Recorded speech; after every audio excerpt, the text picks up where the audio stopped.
Assalamualaikum warahmatullahi wabarakatuh. Selamat datang, selamat bergabung, sahabat Raden Mas Said Muda, mahasiswa baru Fakultas Usuluddin dan Dakwah YAIN Surakarta tahun 2021. Terima kasih sudah bersedia mengikuti serangkaian acara PBAK 2021, yang mana sekarang kita masuk pada materi kefakultasan, khususnya Fakultas Usuluddin dan Dakwah, yang tentunya akan dipimpin oleh saya sendiri selaku moderator pada kesempatan kali ini untuk memimpin jalannya acara dan juga materi kefakultasan ini. Semoga bisa berjalan dengan lancar dan kita bisa mengikuti dengan hikmat juga.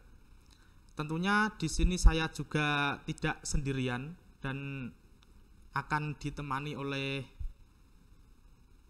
pemateri atau narasumber yang sangat berkompeten tentunya di bidangnya. Di sini sudah bersama saya Dekan Fakultas Dekan Fakultas Usuluddin dan Dakwah YAIN Surakarta, yaitu Bapak Islah Gusmian. Selamat datang, Pak. Selamat datang. Kabar gimana, Pak? Alhamdulillah sehat-sehat. Alhamdulillah. Untuk kegiatan di FUD juga lancar, Pak. Alhamdulillah. Meskipun harus WFH beberapa hari ini. Kita harus tetap menjadi tangguh di era pandemi ini. Ya. Apalagi kemarin habis PPKM dan sepertinya sekarang diperpanjang, dan kita juga harus menghormati keputusan para pemerintah untuk WFH atau mungkin bekerja dari rumah, Pak. Ya.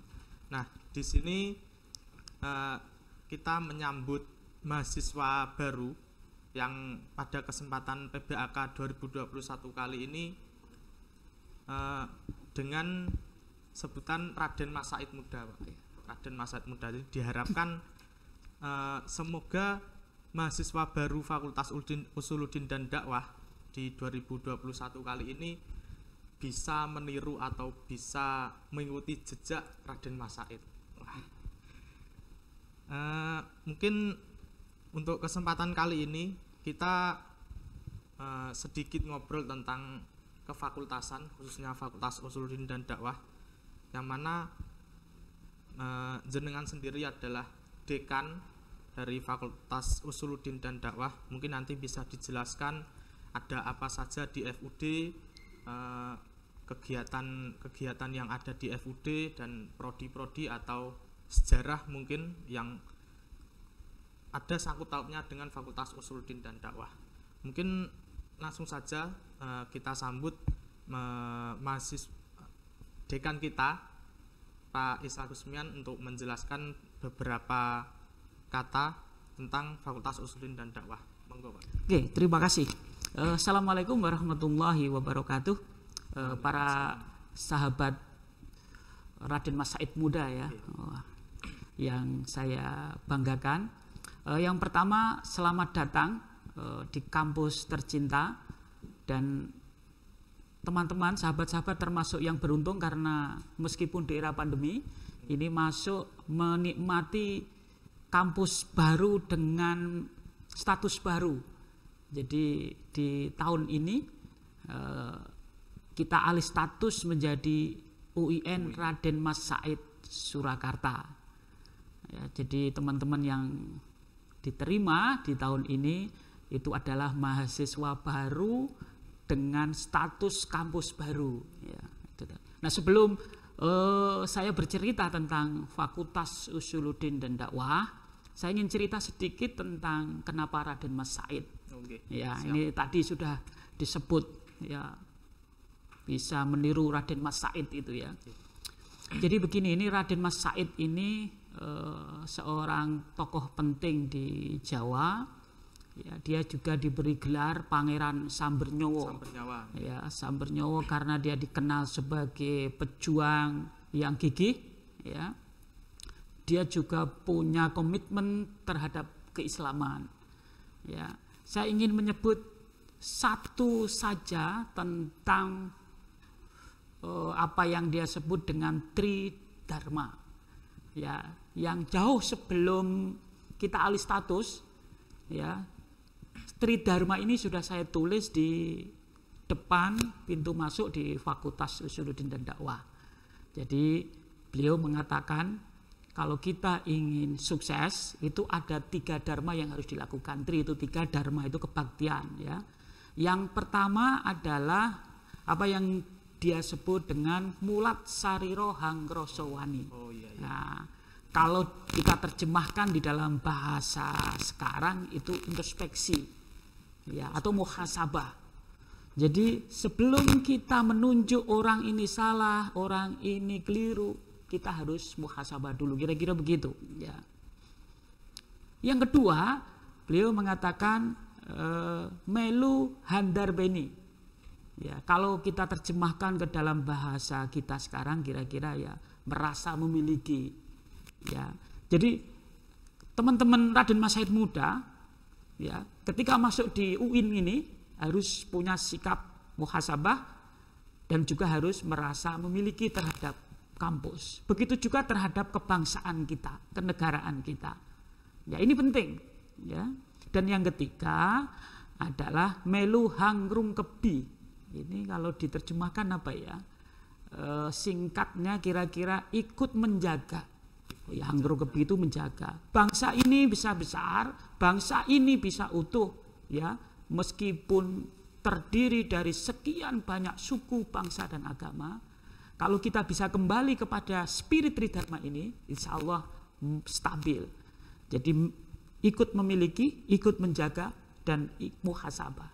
Ya, sistem politik, keimanan, keislaman, ya itu bisa Harus ini. Nah, kira-kira begitu, ini menarik, ya, biar nanti spirit dari Raden Mas Said ini bisa diresapi oleh kawan-kawan Raden Mas Said muda, ya, ini. Dan ini yang kenapa dipilih kira-kira begitu. Maka di Fakultas Usuluddin dan Dakwah itu saya tulis itu di pintu itu, ya.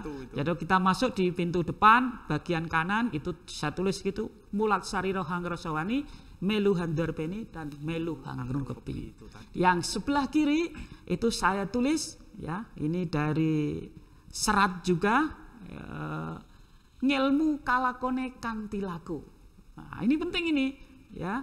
Jadi antara sistem kesadaran, pengetahuan, tindakan itu harus bersifat organis. Nah, kira-kira begitu. Ini yang pertama, ya, terkait dengan Raden Mas Said. Nah, sekarang bagaimana Fakultas Usuluddin dan Dakwah? Ya, Fakultas Usuluddin dan Dakwah ini adalah fakultas yang dulu gabungan dari 2 jurusan. Jadi ketika tahun 2011 alih status dari STAIN ke IAIN, ya, itu ada 2 jurusan dulu, jurusan dakwah dan jurusan usuluddin. Berarti dulu berupa jurusan, ya, belum fakultas, jurusan kan, terus dijadiin satu jadi fakultas. Diberilah nama Fakultas Usuluddin dan Dakwah. Dulu itu waktu pertama ini jadi fakultas, saya kebetulan sebagai wakil dekan 2, ya, bidang administrasi umum dan kepegawaian, ya, waktu itu. Nah, waktu itu dari jurusan Usuluddin itu ada 2 prodi, yaitu prodi tafsir hadis yang sekarang di IAT, ilmu Al-Quran dan tafsir. Terus dulu ada prodi yang dari Usuluddin, ya, itu ada prodi namanya akidah filsafat yang sekarang menjadi akidah filsafat Islam. Yang dari dakwah, ya, dari jurusan dakwah itu ada 2 prodi, ya, bimbingan konseling Islam dan API, ya, komunikasi penyiaran Islam. Nah, itu sejarahnya begitu. Kemudian dalam perkembangannya ada prodi-prodi baru. Ya, prodi-prodi baru itu yang pertama adalah prodi manajemen dakwah. Ya, itu prodi baru. Terus tasawuf dan psikoterapi. Itu juga baru. Itu baru, ya, setelah alih status dari STAIN ke IAIN. Itu pertambahan. Terus kemudian psikologi Islam. Psikologi Islam baru beberapa tahun ini. Ya, ini tahun ini meluluskan, ya. Dan kebetulan saya termasuk orang yang menginisiasi psikologi Islam ini penting dibuka. Kenapa? ada satu paradigma dalam konteks Islam yang itu harus masuk di dalam psikologi Islam. Ya, kira-kira. Dan alhamdulillah ini mahasiswanya banyak sekali ya psikologi Islam, dan tahun ini sudah ada yang meluluskan. Itu. Soal profilnya ya, tadi kan ditanya profilnya seperti apa. Kita sudah nulis ya. Ini nanti karya. Ini jadi di tahun 2020 saya sebagai dekan minta kepada semua kaprodi untuk menyusun scientific vision namanya. Ya, jadi ekselensi keunggulan masing-masing prodi di Fakultas Usuluddin Dakwah. Kita fasilitasi dalam bentuk penelitian, pengembangan lembaga, kemudian kita cetak. Fungsinya apa dicetak ini? Biar bisa diakses secara masif oleh siapa saja. Ini PDF-nya nanti akan kita unggah sehingga mahasiswa nanti bisa memahami. Dan ini nanti bagian tanggung jawab dari semua pimpinan di fakultas untuk mensosialisasikan. Jadi nanti semua mahasiswa FUD itu bisa mengakses buku-buku ini secara gratis mungkin, Pak? Ya. Gratis. PDF-nya nanti akan dibagi gratis. Jadi biar enak, nggak susah-susah nyari, mungkin nyari referensi kalau ada tugas. Jadi kita punya acuan sendiri dari fakultas yang tentunya ditulis dan diisi oleh yang berkompeten seperti itu. Oke. Terus ini saya mau menjelaskan lagi ya. Yeah. Ini terkait dengan ini teman-teman mahasiswa juga biar paham. Jadi ada rencana strategis ya, induk rencana strategis di kampus ini yang dibagi dalam 4 tahapan. Dan ini diresepsi dari istilah Jawa. Nah, ini teman-teman harus paham. Tumoto, tanggap, tangguh, tulodo. Ya. Tumoto, tanggap, tangguh, tulodo. Ini ada 4 tahunan tahapan. Ya. Nah, konteks untuk Fakultas Usuluddin seperti apa?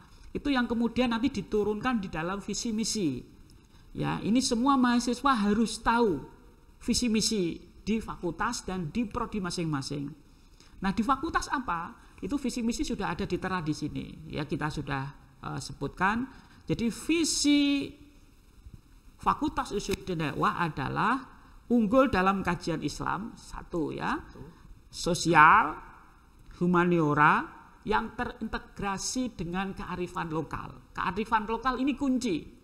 Kenapa kearifan lokal ini dipilih? Karena kita berada di epicentrum kebudayaan Jawa sebagai salah satu identitas lokal yang mempunyai falsafah, kearifan budaya yang khas, yang itu bisa bersinergi dengan Islam.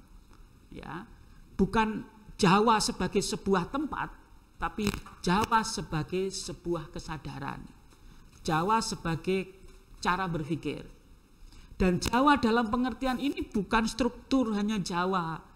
Jawa dalam kalau kita belajar tentang sejarah, sebutan Jawa atau Jawi itu menyebut kenusantaraan. Berarti menyeluruh. Iya, jadi Nusantara yang dulu bekas dari penjajah Hindia Belanda ya terdiri dari ya Pulau Jawa, Sumatera, ya Kalimantan, kemudian juga Singapura, ya Thailand, ya Malaysia tentu ya di Penang dan seterusnya itu.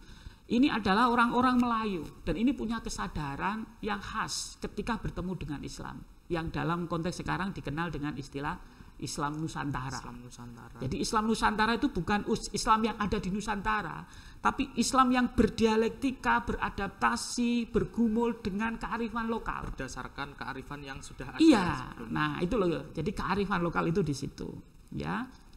Terus di level Asia Tenggara tahun 2034. Jadi visi Fakultas Usuluddin itu adalah unggul dalam kajian keislaman, sosial, humaniora, ya, yang terintegrasi dengan kearifan lokal di Asia Tenggara. Kenapa kita pakai Asia Tenggara?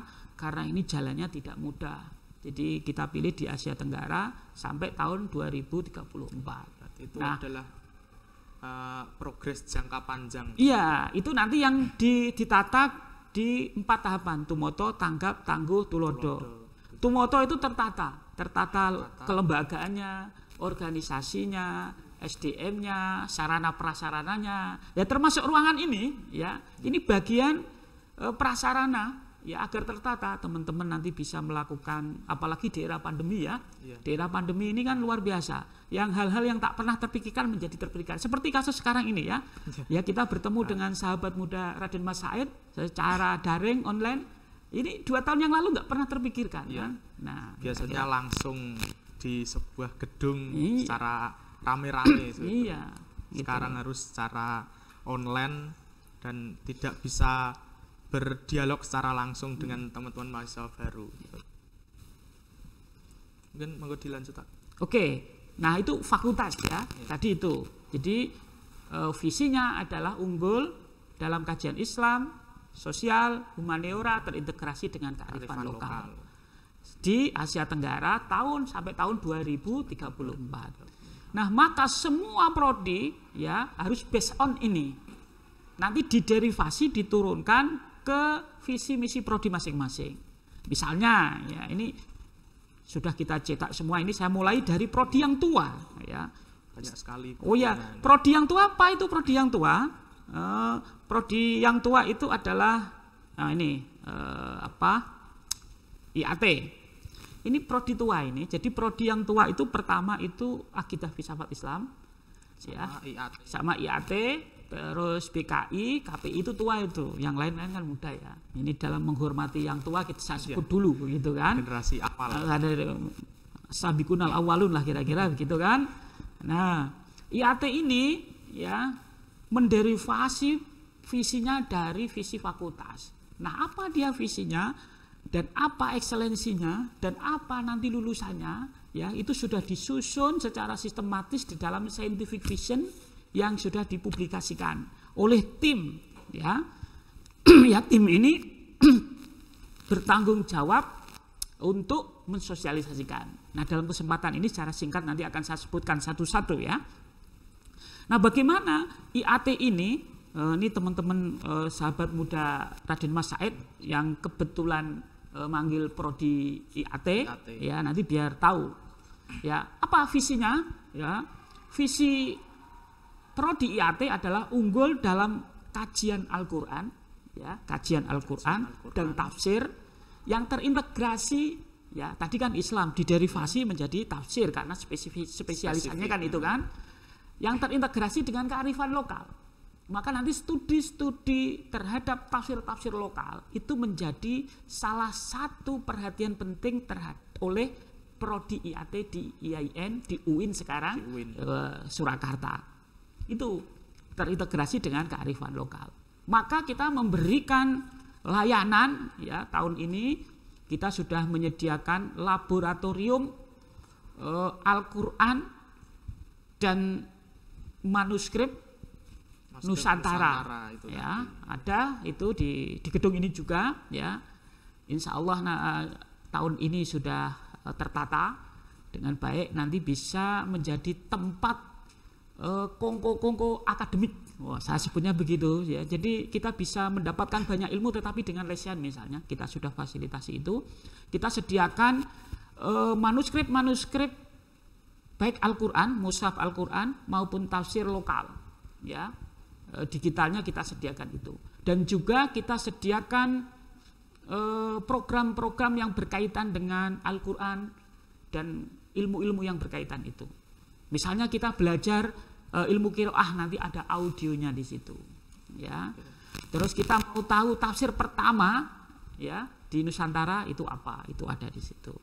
Jadi itu. Nah, lulusannya bisa jadi apa? Banyak. Nanti bisa bekerja di Kementerian Agama, bisa jadi penyuluh ya, penyuluh agama, bisa jadi guru ya, guru agama bidang Al-Qur'an dan hadis, itu bisa itu ya, dari IAT gitu ya. Banyak kasus itu.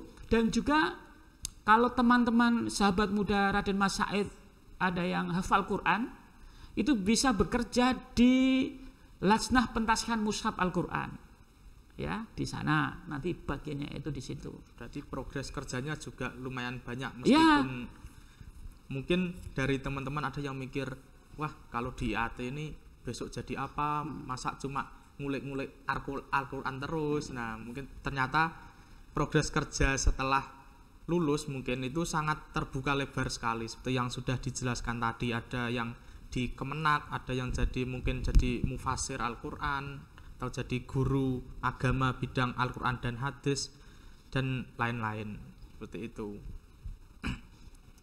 Dan di Fakultas Usuluddin dan Dakwah sendiri itu di bagian depan itu juga ada manuskrip kuno ya Pak, Ya.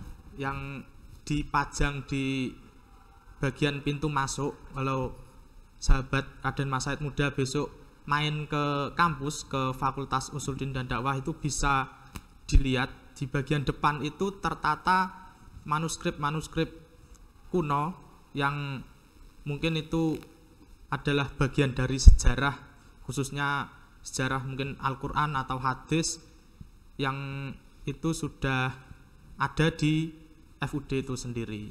Seperti itu. Mau dilanjut Pak untuk Oke. Ya, itu tadi prodi yang lain IAT. IAT. Terus AFI ya. AFI ini juga tua itu ya. AFI ini konsentrasinya pada kearifan lokal, filsafat Nusantara. Jadi kita ini seringkali belajar tentang filsafat Islam. Kita bicara Al-Farabi, Al-Kindi, ya, Ibnu Sina, atau filsafat Yunani, ya, filsafat Yunani, Plato, ya, Plato, Aristoteles dan seterusnya lah ya, ya, itu. Nah, filsafat Nusantara malah tidak dibahas.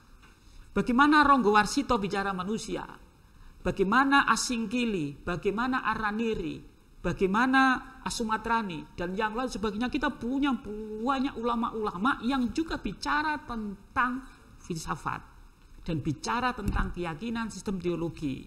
Nah, ini teman-teman IAT, teman-teman AFI, ya, ini mendampingi IAT. Kalau IAT bicara tentang warisan paling pokok adalah Al-Qur'an, ya, yang kemudian yang AFI ini bicara warisan dari leluhur nenek moyang kita.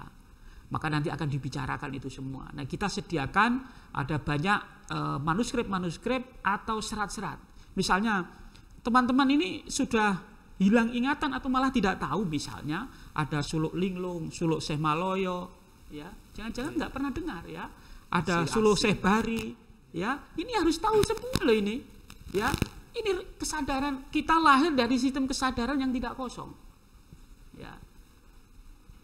Disiplin saya, keilmuan saya adalah ilmu Quran tafsir, tapi saya senang sehingga saya tahu ini semua ya begini.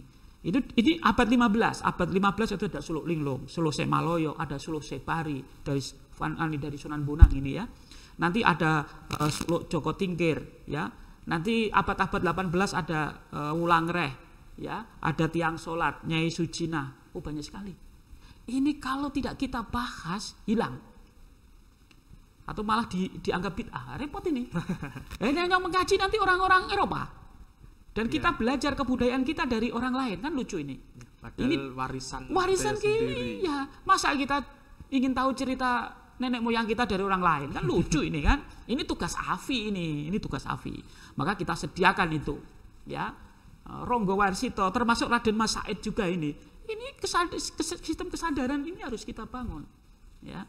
Itu tugas teman-teman AFI. Ini pekerjaannya banyak. Ini jadi penyuluh agama bisa, peneliti di Balai Litbang bisa, AFI ini.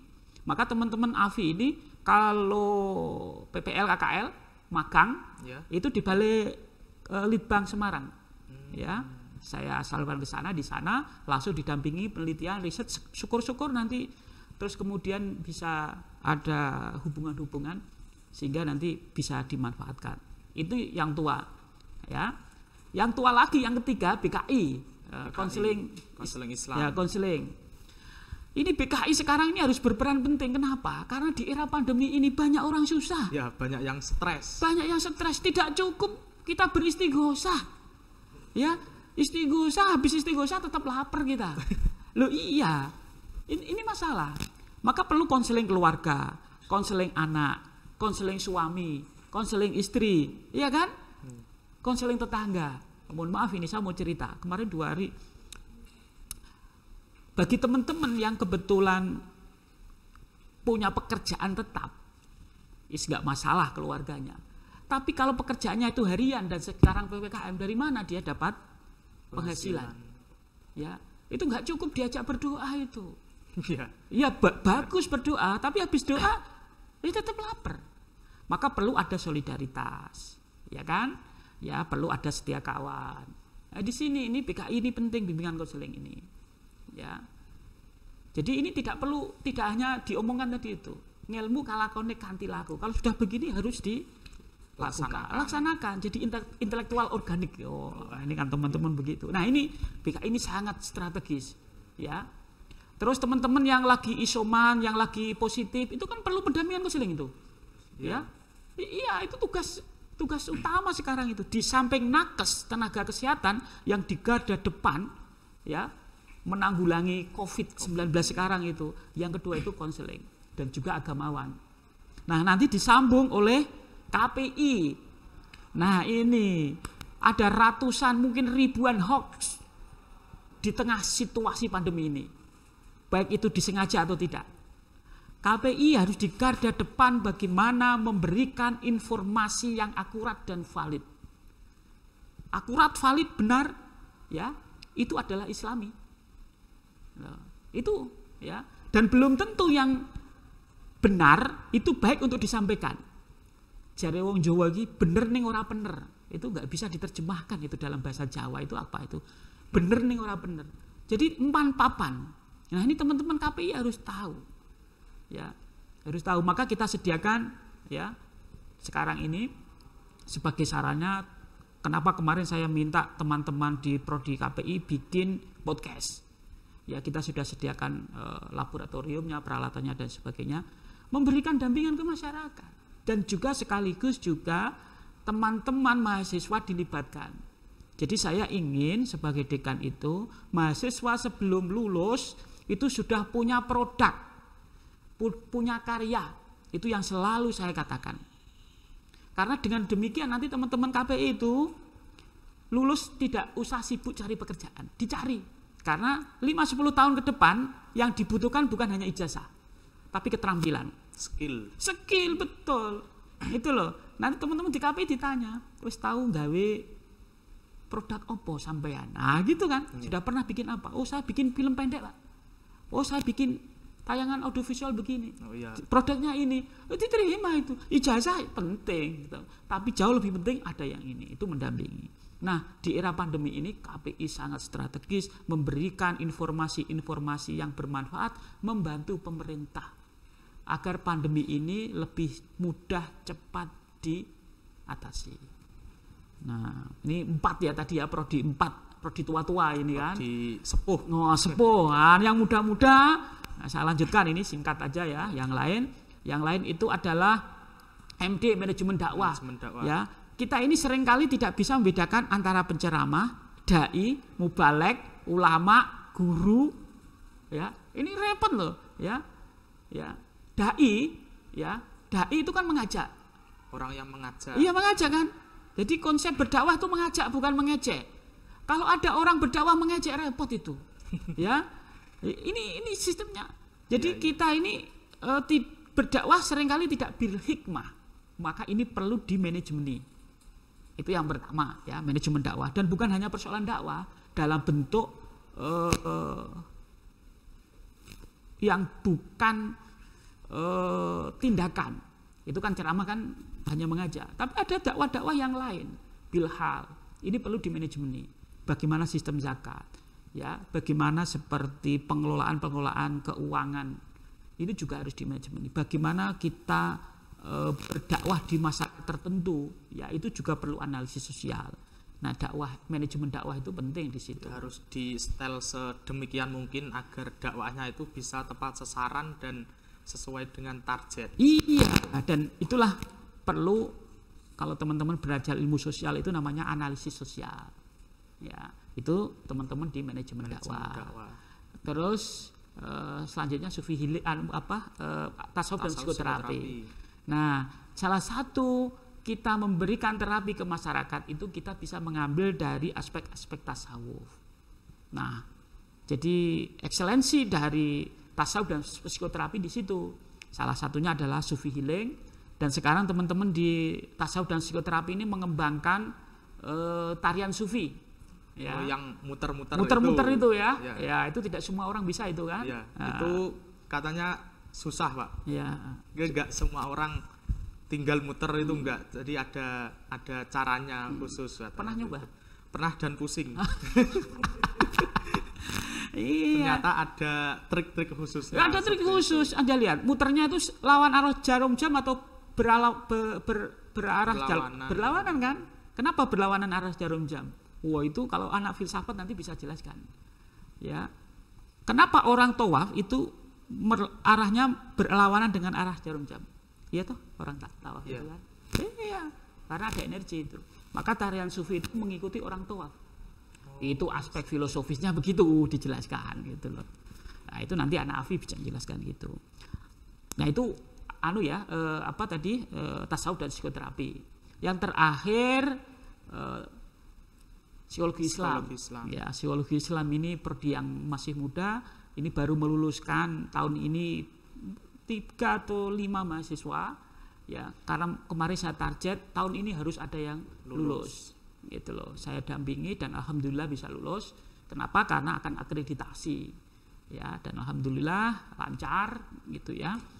Dan ini saingan yang paling ketat ya untuk bisa masuk di PI ini tinggi. Ya. Karena yang daftar banyak sekali ya, banyak sekali. Nah, kita ingin memberikan bagaimana psikologi ini tidak terpisah dari nilai-nilai Islam. Nah, ini Islam itu menjadi penting di dalam konteks prinsip-prinsipnya. Ya, bukan Islam sebagai label psikologi Islam itu. Nah, kita ingin melakukan itu. Kenapa? Karena di dalam Islam sebetulnya sudah ada ilmu tentang psikologi, ilmu nafs namanya, ilmu tentang kejiwaan. Tentang kejiwaan dan kesadaran Islam melihat manusia, ilmu psikologi kan di situ ya. Itu ada hal-hal yang berbeda dengan psikologi barat. Itu loh. Nah, ini bagaimana teman-teman di psikologi Islam mengembangkan keilmuan ini. Sehingga visi dari fakultas itu bisa dicapai. Jadi tadi unggul dalam kajian Islam, harus ada Islamnya. Karena core bisnis di kampus ini kan Islam. Islamic Studies kan, keislaman, sosial, ya, dan humaniora. Dan ini harus terintegrasi dengan kearifan lokal. Jangan sampai kesadaran kearifan lokalnya tidak ada. Tahun ini ya, doakan saja dalam rangka untuk mengembangkan lembaga, kita akan buka prodi baru lagi. Ya. Itu kalau boleh tahu prodi apa, Pak? Ini yang bocorannya ya. Ini kita akan membuka prodi pemikiran politik Islam. Wow. Penting dan strategis UIN Raden Mas Said ya punya prodi ini. Kenapa? Agar bisa bicara tentang politik. Biar politik tidak dibicarakan di jalanan. Sekarang ini di era disrupsi ini kan, semua orang kan bisa bicara apa saja di media sosial. Ya. Yang tidak pernah kuliah kedokteran bicara tentang dokter, yang tidak pernah kuliah agama bicara tentang agama, yang tidak pernah bicara psikologi, kuliah psikologi, apalagi politik. Semua seakan-akan sudah jadi ahli politik. Nah, IAIN penting ini dikawal dan nanti saya berharap prodi ini bisa menjadi salah satu yang excellent dari prodi-prodi yang ada sehingga bisa menjaga, memberikan kontribusi terhadap dinamika politik di Indonesia. Kira-kira begitu. Sangat menarik prodi pemikiran politik tadi karena yang mungkin yang sebagian teman-teman masyarakat tahu politik itu masih menjadi hal yang wah politik ini nggak asik ngomongin politik, apalagi mungkin teman-teman yang belum pernah diskusi atau belajar tentang dunia politik jadi kurang relate lah. Jadi, kesannya politik ini terlalu nggak asik ngomongin politik, paling juga gitu-gitu aja. Nah, jadi untuk semoga segera terrealisasikan prodi baru di Fakultas Usuluddin dan Dakwah itu tadi. pemikiran politik Islam. Semoga bisa menjadi prodi yang unggul juga di antara prodi-prodi yang lain. Nah, tadi sudah dijelaskan semua prodi dan juga profilnya mungkin dari Fakultas Usuluddin dan Dakwah. Nah, mungkin pertanyaan dari kebanyakan mahasiswa, khususnya mahasiswa baru, apalagi saya juga sebagai Dema FUD dan juga admin grup mahasiswa baru, baik itu dari jalur SEPAN PTKIN, UMPTKIN ataupun mandiri, tentunya dibantu dengan teman-teman Dema yang lain, itu banyak sekali pertanyaan tentang prodinya, khususnya ini besok mau jadi apa, terus progres kerjanya seperti apa. Yang paling sering itu di FUD itu ada apa saja sih? Misalnya tadi sudah dijelaskan ada lab, kalau mungkin sekarang sudah lumayan berkembang pesat ya Pak, ada lab seperti lab podcast, lab video, syuting seperti ini. Nah, mungkin bisa dijelaskan untuk misalnya ada khususnya di ranah intelektualitas, itu mungkin bisa dijelaskan tentang intelektualitas di FUD itu sendiri. Oke, jadi begini, di tahun 2019 ya, jadi ketika saya dilantik sebagai dekan, saya melakukan bahasa saya ini loncatan ini ya, loncatan. Kalau tidak meloncat tidak terjadi perubahan yang dinamis itu. Saya lakukan beberapa akselerasi. Yang pertama, saya melakukan penataan SDM. Penataan SDM ini tidak gampang ini, bagaimana dosen di sini, di prodinya dan seterusnya itu kita tata. Ya. Yang kedua, kita melakukan penguatan sarana dan prasarana. Nah, ini penting. Ini yang kelihatan itu, ya, yang kelihatan. Dirasakan mahasiswa secara langsung. Itu. Jadi ini penting. Oke, terus di tahun itu juga saya membuat perencanaan semua prodi harus punya lab. Ya, semua prodi harus punya lab. Karena apa? Itu bagian lab itu kan untuk mendorong teman-teman ya, untuk mengakselerasi di bidang ilmu masing-masing. Maka semua prodi saya minta apa yang dibutuhkan untuk lab.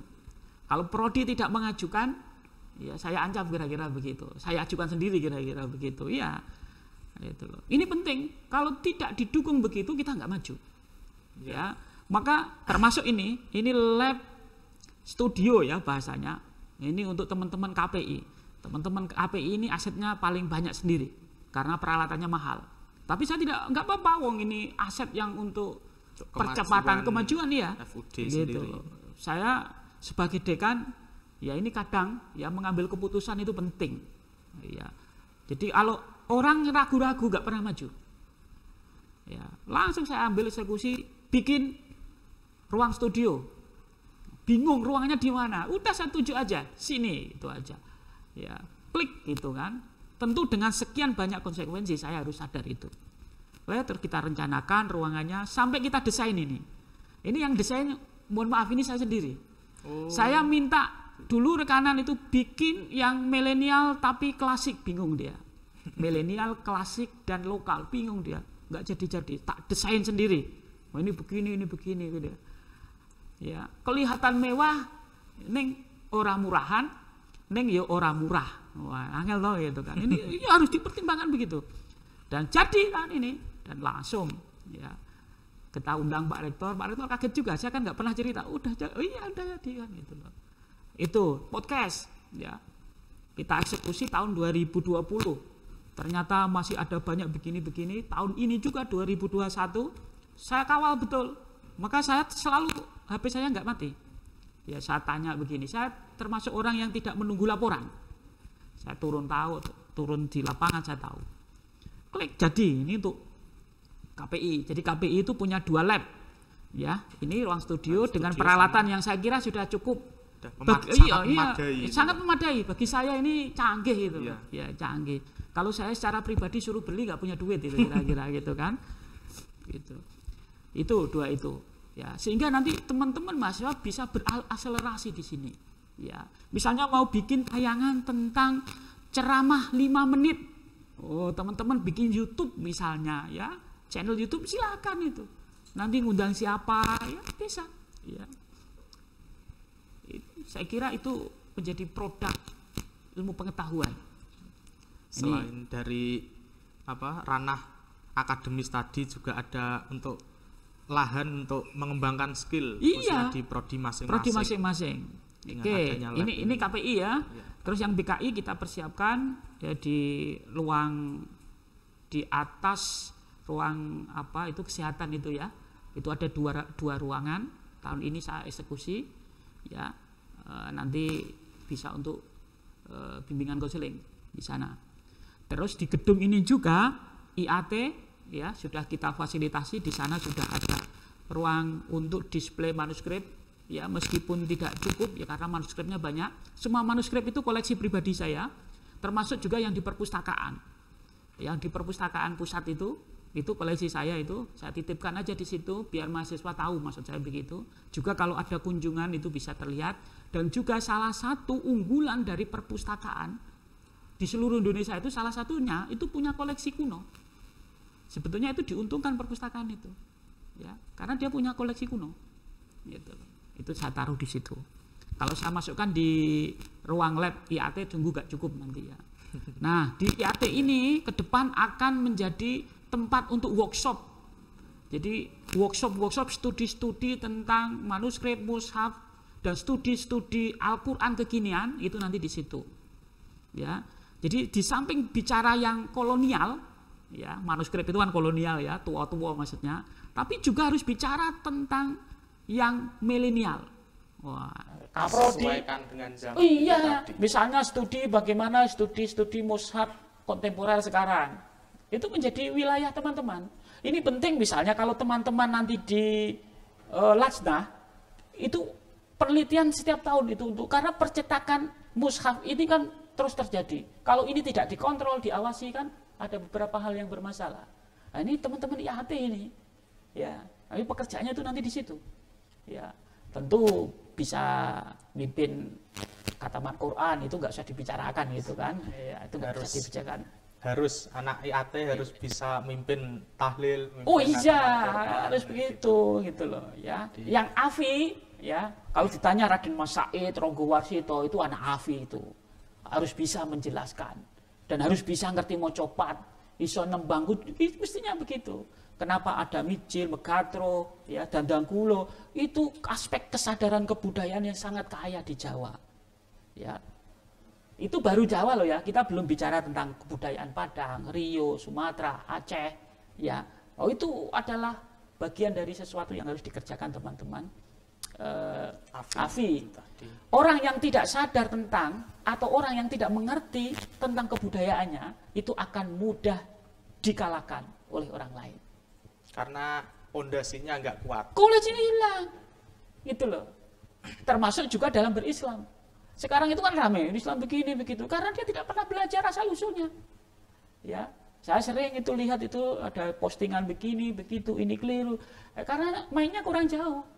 Karena nggak tahu asal usul, ya itu AFI kita sediakan itu. Terus PI meskipun baru juga kita sediakan di gedung ini juga sudah kita persiapkan ada persediaan peralatan untuk tes psikologi. Sudah kita belikan itu, kemarin sudah dipakai ngetes untuk anak-anak yang sekolah di TK UIN ini. Ya. Nah, nanti para psikolog bisa praktek di situ. Ya, sudah ada di situ. Ya. Terus yang MD, manajemen dakwah, karena salah satu ekselensinya itu adalah tentang haji umroh, sudah kita sediakan tentang prasarananya yang dibutuhkan. Termasuk juga yang TP, sudah kita belikan untuk tari sufi, macam-macam ya. Jadi sarana prasarannya itu ya. Terus yang kedua, dari sisi akademik, di tahun 2019 ya, kira-kira 4 bulan setelah saya dilantik itu, saya minta kawan-kawan menginisiasi jurnal baru. Ya, jurnal baru. Kenapa? Ini penting, salah satu ruh dari layanan pendidikan di kampus kita itu adalah jurnal. Ya, kita punya jurnal 2, Al-A'raf dan Dinika. 2 jurnal ini adalah di antara 2 jurnal di IAIN yang memberikan nama harum IAIN, UIN kita sekarang, ya, karena 2 jurnal ini sudah Sinta 2. Sinta 2 ini. Nah, sekarang ya, ini sedang kita pacu biar melakukan loncatan. Di tahun ini 2020 dan 2021 semuanya sudah beredisi bahasa PBB, bahasa asing, bahasa Inggris. Ya, ke depan agar bisa Scopus. Ya, dan ini harganya mahal, ini biayanya mahal, meskipun nggak kelihatan. Ya, ya kayak peralatan begini ya, ini mahal, tapi harus kita support. Dan kita membuat 4 jurnal baru lagi. Ya, 4 jurnal baru ini saya orientasikan untuk teman-teman dosen baru dan juga mahasiswa. Mahasiswa silakan menulis di situ. Ya, karena nanti kalau akreditasi akan ditanya, tulisan jurnal mahasiswa ada enggak? Kalau enggak ada, mengurangi nilai. Maka saya buatkan itu, dan jurnal ini sudah terindeks Moraref. Kalau teman sekarang mau cepat sukses lulus, ya, tanpa harus menulis skripsi, ya, sebelum aturannya direvisi, ini kan aturan pandemi ini, bisa lulus dengan menulis artikel jurnal. Ya, tapi belum terjadi ini. Masih rencana. Ya, karena berat juga, ya, daripada skripsi. Itu yang kita berikan. Dan teman-teman mahasiswa di tahun ini sudah kita sediakan tempat, bukan kongko-kongko ya. Saya itu teringat dengan Josh Simmel. Josh Simmel ini seorang sosiolog. Dia menemukan banyak teori-teori ilmu pengetahuan itu dilahirkan bukan dari ruang kelas, ya, tapi dari kongko, kafe, nongkrong, ya, ngopi, ya, gitu. Nah, saya kemudian bikin 3 gazebo itu. 3 gazebo itu untuk nongkrong, maksudnya aku ini nongkrong yang ilmiah gitu loh. Jadi prinsipnya, tapi nggak saya tulis, ya, meeting, eating, reading gitu loh. Nah, ketemu, makan, ning yo maca, aja mung ketemu tok, makan ning ora baca gitu loh, gitu kan. Jadi gitu harus seimbang. Ya, harus seimbang gitu loh. Di situ bawa laptop, sudah saya sediakan colokan, mau menyelesaikan skripsi macam-macam, sudah saya sediakan 3. Dan juga biar yang biasanya ada yang rokok ya itu ya. Yang rokok itu ya ada tempat tersendiri, enggak. Wah, sudah saya sediakan 3, ini sudah bisa dinikmati ya. Itu saya kawal betul. Itu desainnya juga saya desain sendiri itu. Karena apa? Milenial Jawa tapi klasik. Ya, itu ada sebetulnya kan gunungan. Gunungan wayang. Tapi kan klasik, kan milenial kan. Jadi sampai duduk di situ itu ya seneng gitu lah. Itu biar apa? Muncul itu. Biar kesadaran transendensinya itu ketemu gitu loh. Maksud saya begitu. Biar proses mengetik, nulis idenya itu keluar. Kira-kira filosofinya begitu. Jadi 3 itu. Sebetulnya mau tak tulis lagi, itu ada tulisan, tapi saya nggak enak ke mahasiswa. Mau tak tulis begini, piye kabari skripsimu Kang, gitu. Tak tuliskan gitu, nanti malah nggak duduk di situ kan, stres kan. Lihat begitu nggak jadi ke situ. Nggak jadi kan gitu kan. Ya sudah nggak usah. Maka nggak ada tulisannya apapun, hanya tak kasih gambar gunungan wayang itu. Jadi itu ya.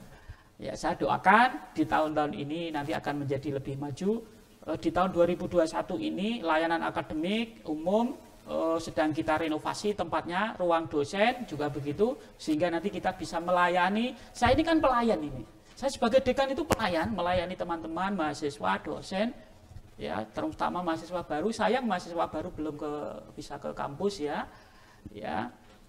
Semoga nanti bisa menikmati layanan-layanan yang ada dan tentu dukungan kita semua. Oke. Terima kasih Pak.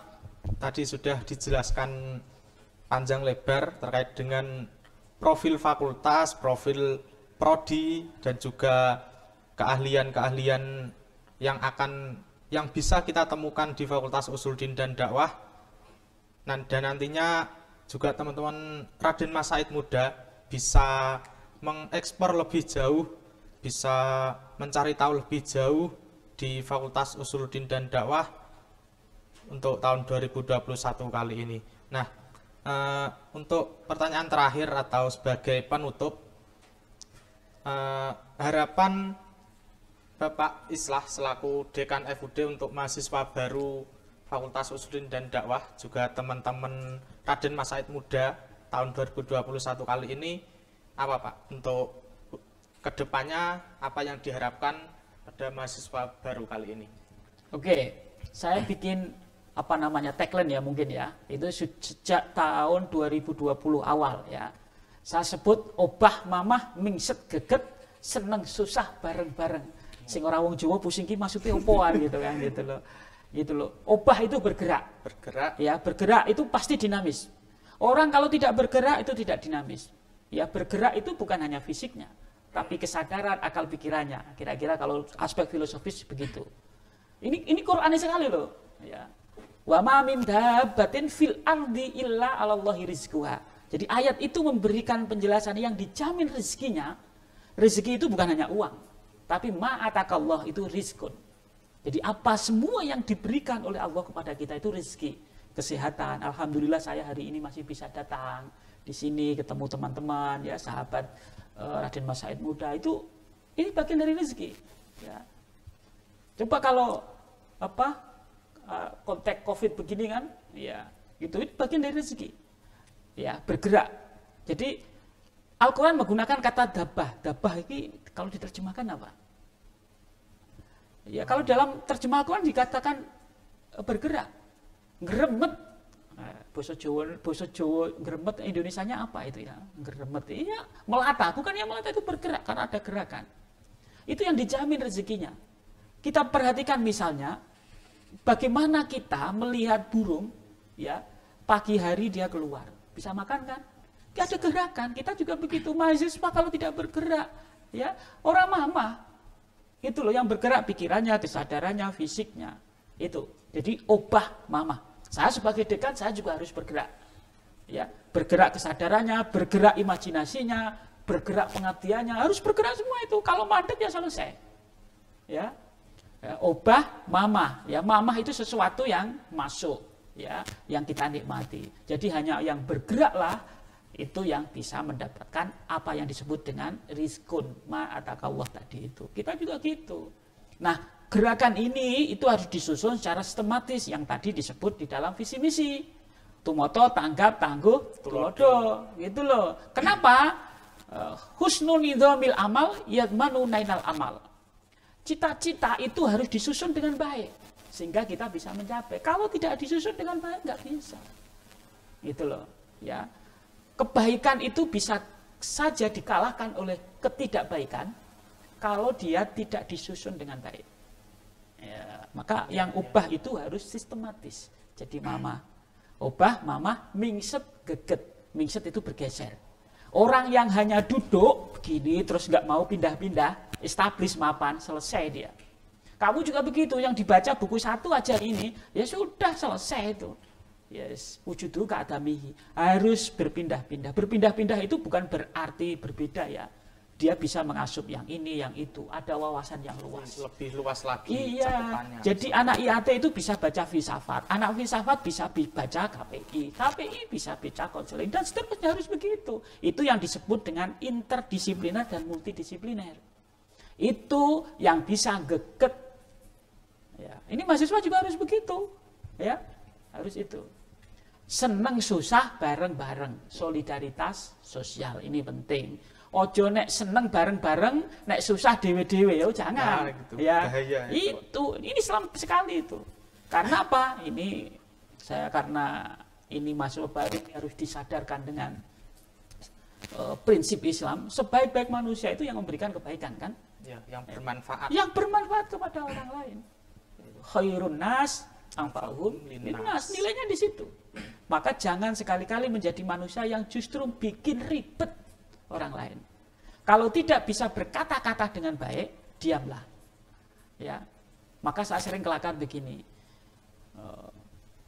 Tapi agak kasar ya ini ya. Tapi saya sering gojek itu ya gitu loh. Rame ing lambe, sepi ing gawe. Kan banyak orang sekarang begitu. Ngomong aja rame ing lambe, ini ora ono tindakannya apa-apa. Itu lebih baik rame ing gawe, sepi ing lambe. Surasa kakean macam-macam, set langsung ada. Itu yang saya lakukan sekarang. Saya sudah kakean macam-macam, langsung rencanakan begini, klik, saya eksekusi, set, beres. Dengan kesadaran sekian banyak konsekuensi. Gitu loh. Nanti kita lihat, oh ini kekurangan ini. Daripada kita berwacana begini, kritik sana, kritik sini, kita nggak bisa melakukan apa-apa, ya sudah. Nah, saya berpesan teman-teman, ya mahasiswa baru, sahabat muda Raden Mas Said, ini 3 prinsip tadi ini. Obah mamah, miset geget, seneng susah, bareng-bareng. Betul. Oke, mungkin cukup itu saja pada kesempatan kali ini tentang fakultasan, khususnya Usuluddin dan Dakwah. Semoga sahabat-sahabat Raden Mas Said muda bisa betah dan juga bisa berkembang dengan tujuannya masing-masing, dengan program studinya masing-masing di Fakultas Usuluddin dan Dakwah, dan semoga bisa menjadi manusia atau bisa menjadi mahasiswa yang bermanfaat bagi dirinya sendiri dan juga secara keseluruhan bagi masyarakat, bagi orang tua, bagi nusa dan bangsa, seperti itu. Mungkin cukup sekian dari saya. Mungkin ada closing statement, Pak? Sudah Cukup.